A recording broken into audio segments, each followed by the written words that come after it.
संडास बाथरूम जी नगरपालिकेच्या मालकीची आहे, परंतु गेल्या 15 ते 20 दिवसाच्या कालावधीमध्ये सदरील या ठिकाणची असलेली ही संडास बाथरूम आणि या ठिकाणच्या सर्वसामान्य माणसासाठी लघवीसाठी असणारी जागा कम्प्लिटली 1 महिन्यापासून बंद आहे। मग ही काय आहे, कशामुळे आहे, आपण जाणून घेऊया येथील सामाजिक कार्यकर्ते रवी साळुंके यांच्याकडून। काय म्हणत? माझं नाव रवींद्र ज्ञानोबा साळुंके, राहणार तुळजापूर।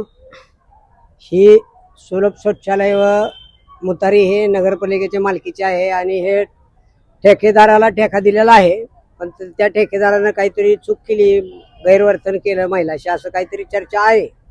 परंतु तुळजापूर शहरातील असलेली ही एकमेव मुतारी आपण पाहू शकता इकडं आहे, त्याला देखील माजी नगरसेवकांनी व काही माजी नगराध्यक्षाने येऊन हुकुमशाही पद्धतीने कुलूप लावलेला आहे आणि त्यांचा इथे पुढे चालून संबंधित काही नगरसेवकांच्या लॉजला पार्किंग नसल्याने त्या लॉजच्या पार्किंगची सुविधा करण्यासाठी हे जाणून बुजून कृत्य केलेलं आहे अशी नागरिकांमध्ये चर्चा आहे।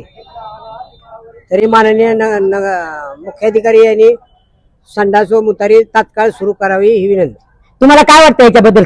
सध्याची तुळजापूर शहरामध्ये हुकुमशाही चालू आहे, या हुकुमशाहीच्या गोष्टीच्या ह्याच्यावरूनच हे संडास आणि बाथरूम जाणून बुजून बंद करण्यात आले का?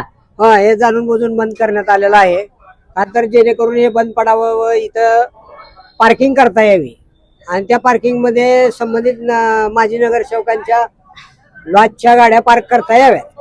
हे अजून एक महत्वाचा प्रश्न, तुळजापूर शहरामध्ये अशा ज्या कमीत कमी 8 ते 9 ते 10 संडास बाथरूम आहेत त्या सुद्धा अशाच बंद पाडून कायमस्वरूपी बंद करण्यात आले, याच्याबद्दल काय मत आहे तुमचं?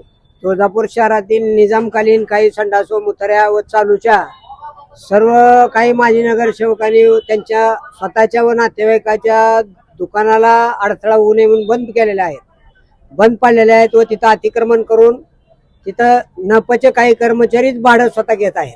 बर, याच्यानंतर जर लवकरात लवकर नगर परिषदेच्या वतीने संडास बाथरूम जर चालू करण्यात नाही जर आलं तर याच्या पुढील तुमची कारवाई काय असेल? आम्ही तुळजापुरातील काही नागरिकांसह आम्ही तुळजापूर नगरपालिकेमध्येच आंदोलनाचा भाग म्हणून शौच आंदोलन व लघुशंका आंदोलन करणार आहोत, याची नगरपालिकेने नोंद घ्यावी। बस आलेले हे संडास बाथरूम याचप्रमाणे तुळजापूर शहरातील कमीत कमी 7 ते 8 संडास बाथरूम असणारी ठिकाणं जी निजामकालीन आहेत, जे तुळजापूर नगर परिषदेच्या वतीने व आजूबाजूच्या परिसरातील काही राजकीय नेत्यांच्या हस्तक्षेपामुळे बंद पडलेली आहेत।